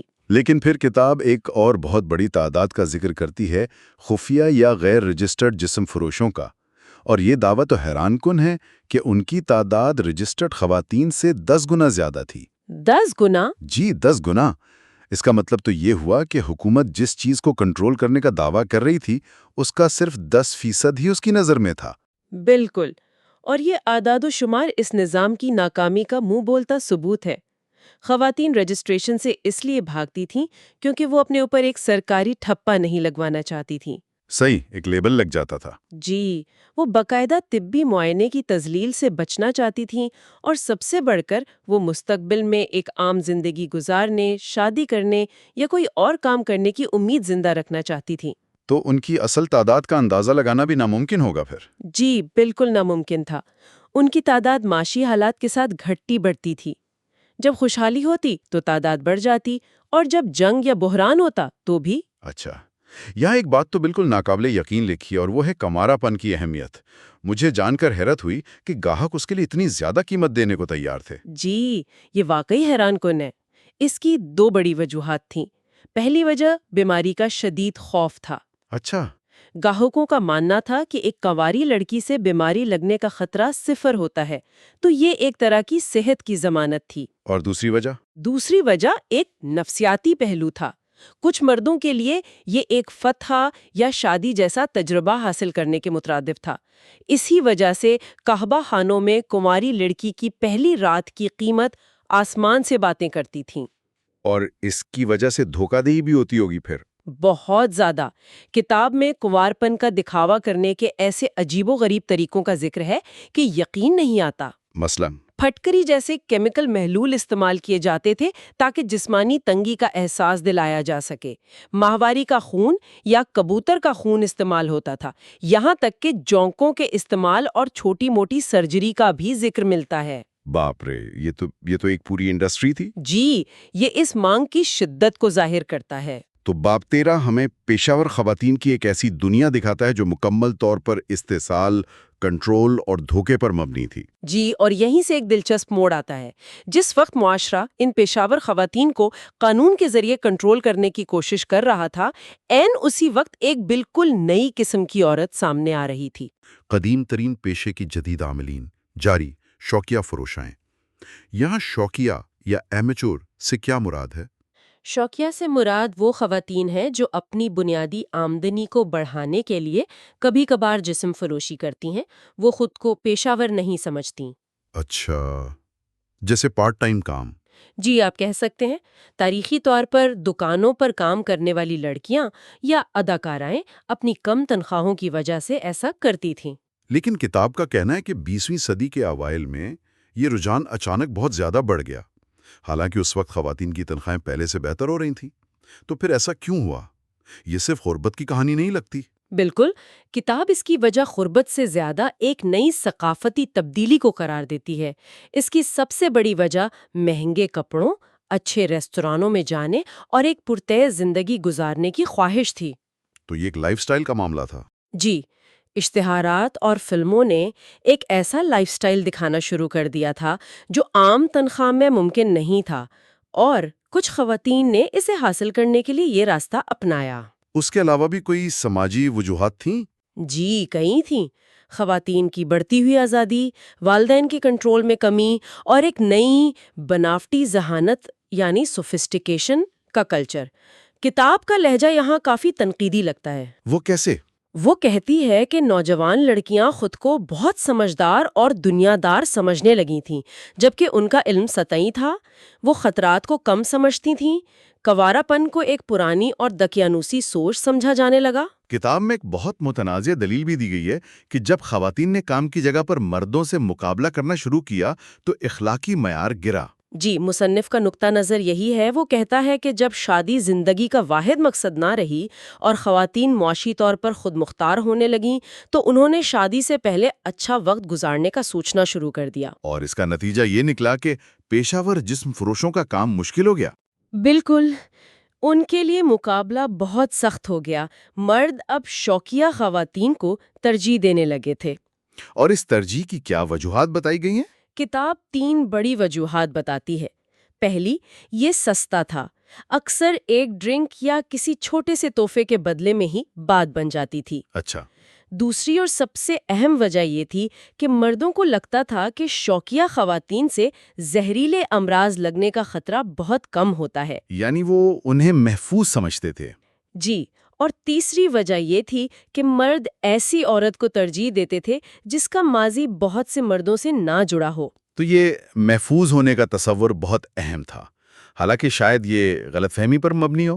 بہت زیادہ، اور یہی تصور ہمیں سیدھا اس پورے مسئلے کے مرکز میں لے جاتا ہے، بیماری کا خوف۔ اور اس کے ساتھ ہم پہنچتے ہیں باب 15 پر، کہبہ گری اور زہریلے امراض۔ یہ باب اس بات سے شروع ہوتا ہے کہ جسم فروشی کی مخالفت کا تعلق ہمیشہ سے ہی بیماری کے خوف سے جڑا رہا ہے، خاص طور پر آتشک یعنی سفلس سے۔ جی، کتاب کے مطابق جب 15ویں صدی کے آخر میں کولمبس کے ملاح امریکہ سے واپس آئے تو یورپ میں آتشک کی ایک خوفناک وبا پھیل گئی، اور اس کے بعد سے جسم فروشی کو براہ راست اس بیماری کے پھیلاؤ کا ذمہ دار ٹھہرایا جانے لگا۔ لیکن کیا یہ بیماری واقعی نئی دنیا سے آئی تھی؟ اس پر بھی ایک بحث ہے۔ کتاب میں بائبل سے لے کر قدیم ہندوستان کی طبی تحریروں تک کا حوالہ دیا گیا ہے جن میں ایسی علامات کا ذکر ہے جو آتشک اور سوزاک یعنی گونوریا سے بہت ملتی جلتی ہیں۔ تو ہو سکتا ہے یہ بیماریاں پہلے سے موجود تھیں؟ ہو سکتا ہے، لیکن 15ویں صدی میں کسی وجہ سے بہت زیادہ مہلک اور وبائی شکل اختیار کر گئی۔ اس بیماری کے خوف کا عالم کیا تھا؟ کتاب میں کچھ مثالیں دی گئی ہیں جو بہت خوفناک ہیں۔ جی، مریضوں کو شہر سے نکال دیا جاتا تھا، انہیں کوڑے مارے جاتے تھے۔ شروع میں تو ڈاکٹر بھی اخلاقی وجوہات کی بنا پر ان کا علاج کرنے سے انکار کر دیتے تھے۔ یہ تو بہت برا سلوک ہے۔ اسی خوف نے جرمنی جیسے ممالک کو لازمی طبی معائنے کا ریگولیشنسٹ نظام اپنانے پر مجبور کیا، جبکہ برطانیہ نے اسے یہ کہہ کر رد کر دیا کہ یہ برائی کو قانونی تحفظ دینے کے مترادف ہے۔ تو 20ویں صدی میں بھی جب سائنس بہتر ہو گئی تھی تب بھی بیماری کو کنٹرول کرنے کے طریقے ناکام کیوں ہو رہے تھے؟ وہی پرانی تھی، سماجی بدنامی کا ڈر، کینیڈا نے کوشش کی کہ ان بیماریوں کو قابل اطلاع قرار دے دیا جائے، لیکن لوگ اپنی بیماری کو چھپانے کو ترجیح دیتے تھے۔ صحیح۔ اور برطانیہ میں مفت کلینکس کا کیا ہوا؟ وہ بھی ناکام رہے، کیونکہ لوگ وہاں جانے سے ڈرتے تھے کہ کہیں ان کی پہچان ظاہر نہ ہو جائے۔ اچھا، پہلی جنگ عظیم والی بات تو دماغ گھما دینے والی ہے۔ یہ کہ کچھ فوجی جان بوجھ کر خود کو بیمار کرواتے تھے تاکہ فرنٹ لائن پر جانے سے بچ سکیں۔ یہ ایک چونکا دینے والی حقیقت ہے۔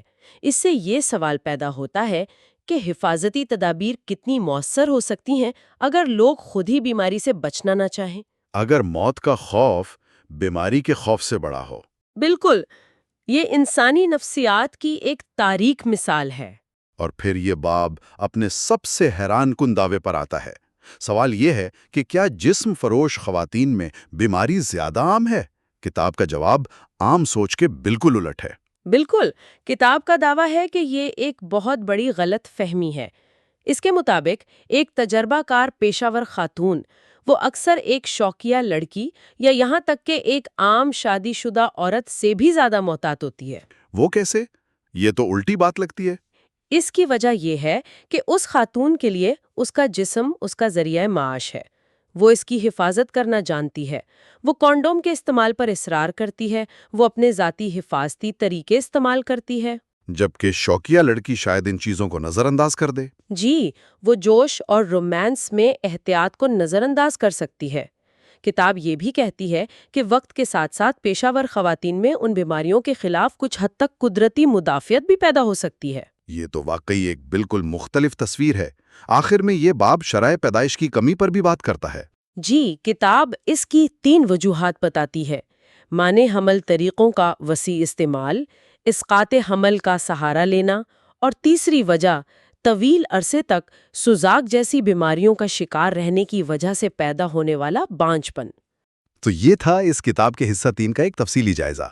ہم نے قہبہ خانوں کے قید جیسی زندگی سے سفر شروع کیا، شوقیہ خواتین کے ایک نئے رجحان کو ابھرتے دیکھا، اور یہ سمجھا کہ کس طرح زہریلے امراض کا خوف ہر چیز پر سایہ فگن تھا۔ بالکل۔ اور یہ ہمیں سامعین کے لیے ایک آخری سوچ پر چھوڑ جاتا ہے۔ وہ کیا ہے؟ یہ کتاب 1 صدی پرانی دنیا دکھاتی ہے، لیکن اس کا مرکزی سوال آج بھی اتنا ہی اہم ہے۔ جب معیشت اور سماجی اقدار بدلتے ہیں تو انسانی تعلقات اور لین دین کی نوعیت کیسے بدلتی ہے؟ آج کے ڈیجیٹل دور میں جہاں sugar daddy culture, only fans اور دوسرے آن لائن پلیٹ فارمز موجود ہیں، کیا پیشہ ورانہ اور ذاتی تعلقات کے درمیان کی وہ لکیریں پہلے سے بھی زیادہ دھندلا نہیں گئی ہیں؟ شاید ان طریقوں سے جنہیں ہم ابھی پوری طرح سمجھ بھی نہیں پا رہے۔ بالکل، یہ ایک ایسا سوال ہے جس پر غور کرنا چاہیے۔ باب 16، عورتوں کی اسمگلنگ۔ جی۔ اور یہاں آتے ہی پہلا دھچکا لگتا ہے۔ وائٹ سلیو ٹریفک کی اصطلاح، یعنی سفید فام عورتوں کی غلامی، جسے ہم سب نے فلموں اور کہانیوں میں سنا ہے، یہ تحریر اسے مکمل طور پر گمراہ کن قرار دیتی ہے۔ بالکل۔ کہا گیا ہے کہ یہ نہ تو صرف سفید فام عورتوں کے بارے میں ہے اور نہ ہی اس میں اغوا کے واقعات عام ہیں۔ جی، یہ زیادہ تر میڈیا کا پھیلایا ہوا ایک سنسنی خیز افسانہ ہے۔ مصنف اس سنسنی خیزی سے پردہ ہٹا کر اصل وجوہات پر توجہ مرکوز کرتا ہے، جو کہیں زیادہ پیچیدہ اور زمینی ہیں۔ اور وہ وجوہات کیا ہیں؟ سب سے پہلی اور بنیادی وجہ ہے طلب، یعنی ڈیمانڈ۔ جی، یہ طلب ان علاقوں میں بہت زیادہ ہوتی تھی جہاں مردوں کی آبادی عورتوں کے مقابلے میں کہیں زیادہ ہو۔ جیسے فوجی چھاونیاں یا کان کنی کے علاقے؟ جی بالکل، فوجی چھاونیاں، کان کنی کے علاقے یا نئی آبادیاں جہاں مرد کام کے لیے اکیلے جاتے تھے۔ اس کے علاوہ مصر اور جزائر جیسے سیاحتی مراکز بھی اس تجارت کے بڑے گڑھ تھے۔ اور اس میں ایک اور وجہ بھی بتائی گئی ہے جو امیر مردوں کی خواہشات سے جڑی ہے۔ صحیح۔ نئی داشتائیں، کنواری لڑکیاں یا غیر معمولی جنسی عمل کے لیے ساتھی کی تلاش، اور اکثر غیر ملکی عورتوں کو ترجیح دی جاتی تھی۔ لیکن ایک منٹ، اس میں ایک بہت ہی عجیب منطق کا ذکر ہے کہ کچھ حکومتیں یہ سمجھتی تھیں کہ غیر ملکی طوائفوں کی موجودگی ان کی اپنی عورتوں کو تحفظ فراہم کرتی ہے۔ ہاں، یہ واقعی ایک عجیب منطق تھی، لیکن اس کے پیچھے ایک آپ کہیں سماجی سوچ کام کر رہی تھی۔ کیا سوچ؟ وہ سمجھتے تھے کہ مردوں کی جنسی ضروریات کو پورا کرنے کے لیے ایک آؤٹ لیٹ فراہم کرنا ضروری ہے، اور اگر یہ آؤٹ لیٹ غیر ملکی عورتوں پر مشتمل ہو تو ان کا اپنا معاشرتی ڈھانچہ محفوظ رہے گا۔ اور کوٹھوں کے مالکان کے لیے بھی ایک کاروباری فیصلہ تھا، ہے نا؟ ظاہر ہے انہیں مقامی عورتیں، خاص طور پر نوجوان اور خوبصورت، بھرتی کرنے میں سماجی دباؤ اور مشکلات کا سامنا تھا۔ اس لیے باہر سے آئی ہوئی لڑکی جو اپنے سماجی ماحول سے کٹی ہوئی ہو، اسے کنٹرول کرنا زیادہ آسان تھا۔ اور اس تحریر میں بتایا گیا ہے کہ اس کاروبار کے 2 بڑے عالمی مراکز ارجنٹائن اور شانگھائی تھے۔ جی، خاص طور پر شنگھائی کا ذکر ایک تشویشناک رجحان کے طور پر کیا گیا ہے، جہاں سفید فام عورتوں کی مانگ میں تیزی سے اضافہ ہو رہا تھا۔ تو یہ کوئی غیر منظم کام نہیں تھا؟ بالکل نہیں، یہ ایک پوری کارپوریٹ سیڑھی کی طرح منظم تھا۔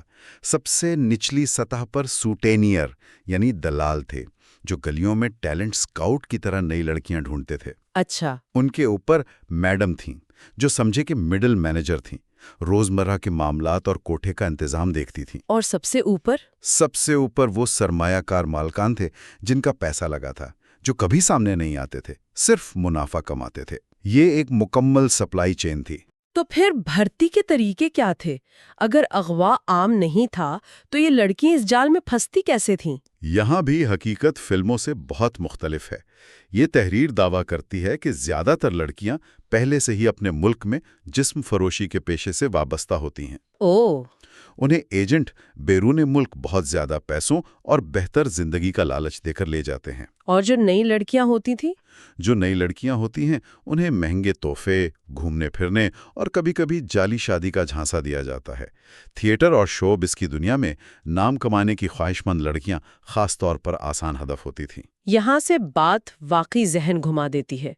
اس تحریر میں ایک بہت بڑا دعویٰ کیا گیا ہے کہ 95% لڑکیاں رضاکارانہ طور پر اس تجارت میں آتی ہیں۔ جی، انہیں قیدی بنا کر نہیں رکھا جاتا، وہ جب چاہیں جا سکتی ہیں، لیکن وہ نہیں جاتی۔ یہ کیسے ممکن ہے؟ یہ اس ماخذ کا سب سے اہم اور متنازع نقطہ ہے۔ یہاں مصنف رضامندی کی قانونی تعریف اور معاشی مجبوری کے درمیان فرق کو واضح کرتا ہے۔ وہ کیسے؟ اس کا کہنا ہے کہ ان عورتوں کو زنجیروں سے نہیں باندھا جاتا، لیکن انہیں غربت، بے روزگاری اور بہتر مستقبل کی عدم موجودگی کی زنجیروں نے جکڑا ہوتا ہے۔ اچھا۔ جب کسی کے پاس بھوک اور جسم فروشی کے علاوہ کوئی تیسرا راستہ ہی نہ ہو تو کیا اس کے انتخاب کو حقیقی معنوں میں رضاکارانہ کہا جا سکتا ہے؟ صحیح۔ تو یہ اغوا کی کہانی نہیں، یہ مواقع کی عدم موجودگی کی کہانی ہے۔ بالکل۔ یہ ایک طرح کی جبری رضامندی ہے۔ جسمانی طور پر آزاد لیکن معاشی طور پر قیدی۔ تو اس صورتحال کو روکنے کے لیے کیا کوششیں ہوئیں؟ لیگ آف نیشنز کا ذکر آیا ہے۔ جی۔ لیگ آف نیشنز نے اس مسئلے پر بڑی تفصیلی تحقیقات کی۔ ان کی رپورٹ کا نچوڑ یہ تھا کہ اس تجارت کی اصل جڑ حکومت کی طرف سے لائسنس یافتہ کوٹھوں کا نظام ہے۔ لائسنس یافتہ کوٹھے؟ جی، یہ لائسنس یافتہ کوٹھے اسمگلروں کے لیے ایک تیار اور قانونی مارکیٹ فراہم کرتے ہیں۔ رپورٹ میں صاف کہا گیا کہ جب تک یہ نظام ختم نہیں ہوتا، اسمگلنگ کو روکنا ناممکن ہے۔ لیکن مصنف اس سے بھی آگے جاتا ہے نا؟ ہاں، مصنف کہتا ہے کہ اصل وجہ رشتہ دار غربت ہے، یعنی ریلیٹو پاورٹی۔ جب تک معاشرے میں معاشی عدم مساوات اتنی شدید ہے، عورتیں اس پیشے کی طرف دھکیلی جاتی رہیں گی۔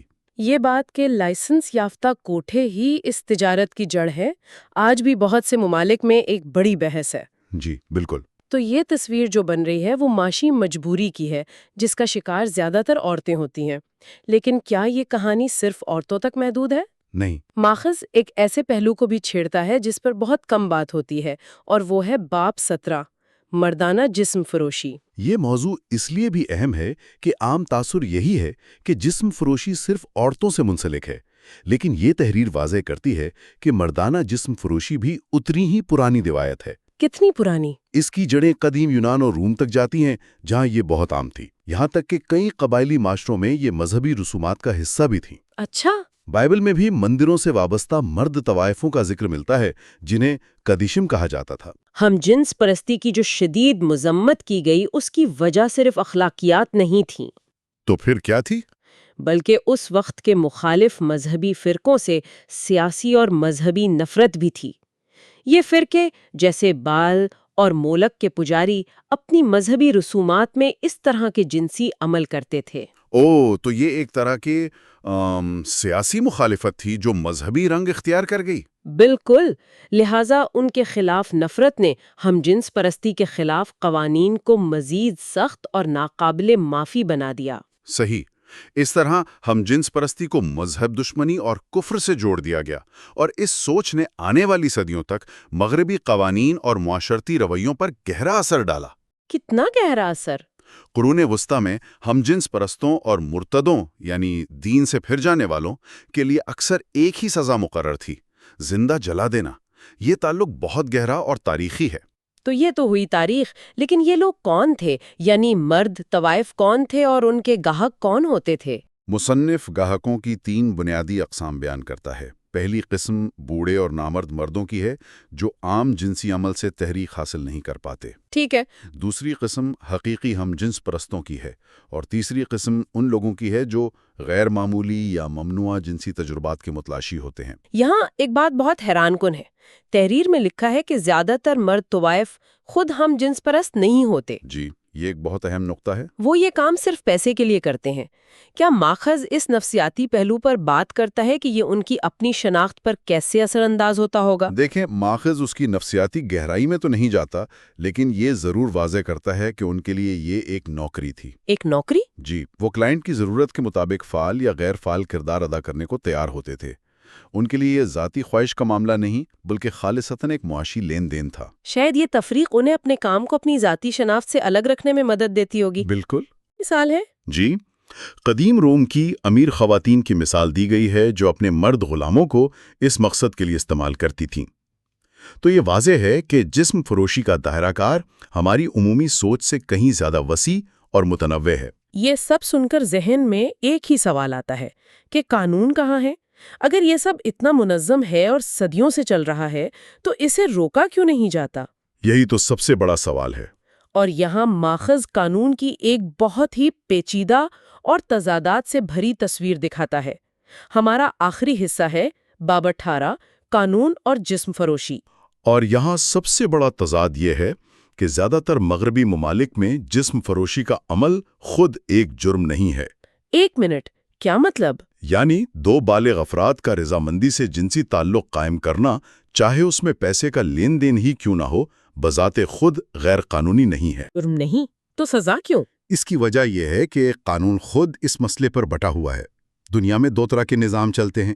ایک ہے فرانس جیسا ریگولیشنسٹ نظام، جہاں طوائف خود کو رجسٹر کروا کر اور مخصوص قواعد کے تحت قانونی طور پر کام کر سکتی ہیں۔ اور دوسرا نظام ہے برطانیہ جیسا ابولیشنسٹ نظام، جہاں جسم فروشی تکنیکی طور پر قانونی ہے، لیکن اس سے منسلک ہر چیز غیر قانونی بنا دی گئی ہے۔ اس کی کوئی مثال دیں گے؟ یہ سمجھنا تھوڑا مشکل ہے۔ تحریر میں ایک بہترین مثال دی گئی ہے۔ ایک فیکٹری میں کام کرنے والی عام لڑکی سڑک پر کھڑے ہو کر آتے جاتے مردوں کو دیکھ سکتی ہے، ان سے بات کر سکتی ہے، اور یہ کوئی جرم نہیں ہے۔ ٹھیک ہے۔ لیکن اگر ایک عورت جسے پولیس عام طوائف کے طور پر جانتی ہے بالکل وہی کام کرے تو اسے اشتعال انگیزی یعنی سولیسٹنگ کے جرم میں گرفتار کیا جا سکتا ہے۔ یہ تو سراسر امتیازی سلوک ہے۔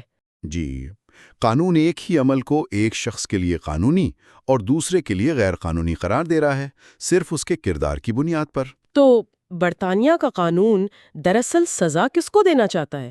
طوائف کو یا اس کاروبار کو چلانے والوں کو؟ برطانیہ کے قوانین جیسے کرمنل لا امینڈمنٹ ایکٹ کا بنیادی مقصد نابالغوں کا تحفظ اور اس کاروبار سے منافع کمانے والوں یعنی دلالوں اور کوٹھا چلانے والوں کو سزا دینا ہے، نہ کہ خود جسم فروشی کے عمل کو۔ بالکل۔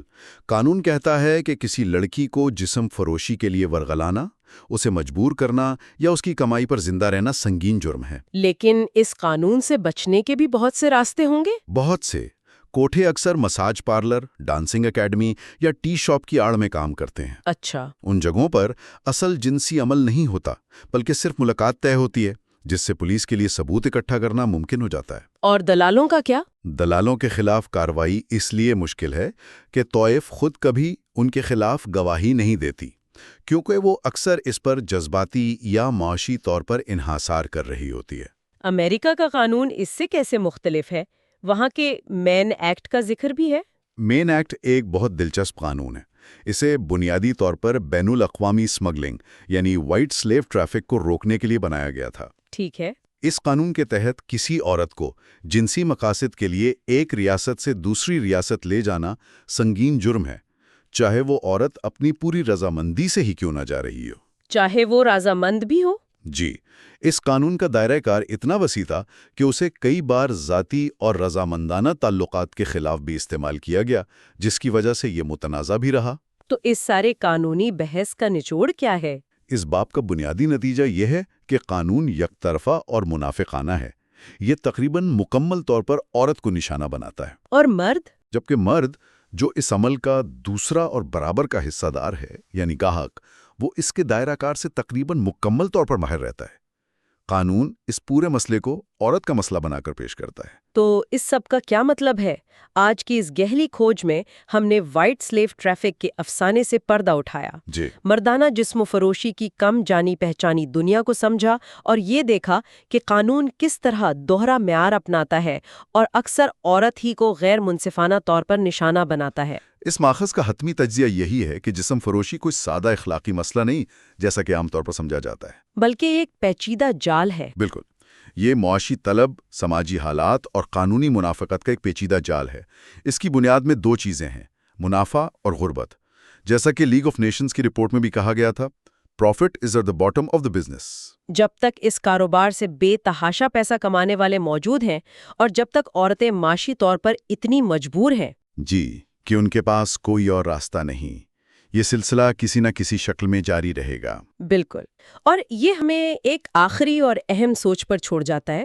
یہ تحریر بار بار غربت اور معاشی مجبوری کو عورت کے اس پیشے میں آنے کی بنیادی وجہ قرار دیتی ہے۔ جی، تو سننے والوں کے لیے ایک سوال یہ ہے، اگر ہم ایک ایسی دنیا کا تصور کریں جہاں معاشی مجبوریوں کو مکمل طور پر ختم کر دیا جائے، جہاں ہر شخص کے پاس عزت سے جینے کے مساوی مواقع ہوں، تو اس جدید دنیا میں جسم فروشی کی کیا شکل ہوگی؟